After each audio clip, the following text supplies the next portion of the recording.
décembre 1925, s'achève une première version de la Villa Noailles. Ce projet architectural, né en 1923, est l'une des premières constructions françaises du style moderne et de forme cubiste.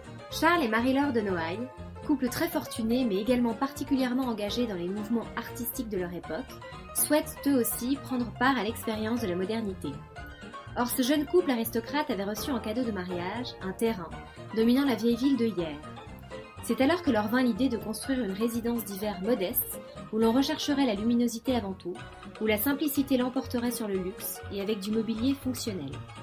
Charles de Noailles dira d'ailleurs à ce sujet: Je ne pourrai jamais supporter quoi que ce soit dans cette maison ayant un but seulement architectural, et je cherche une maison infiniment pratique et simple, où chaque chose serait combinée du seul point de vue de l'utilité.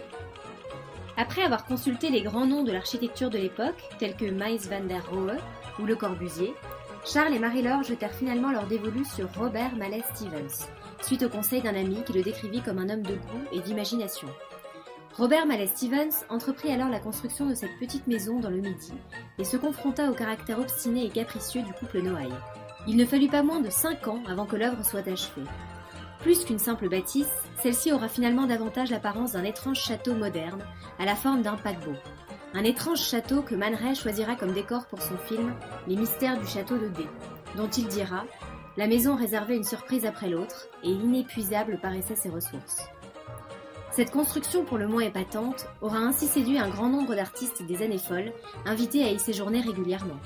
Depuis, elle a été reprise par la municipalité de Hyères et fut classée monument historique de la ville.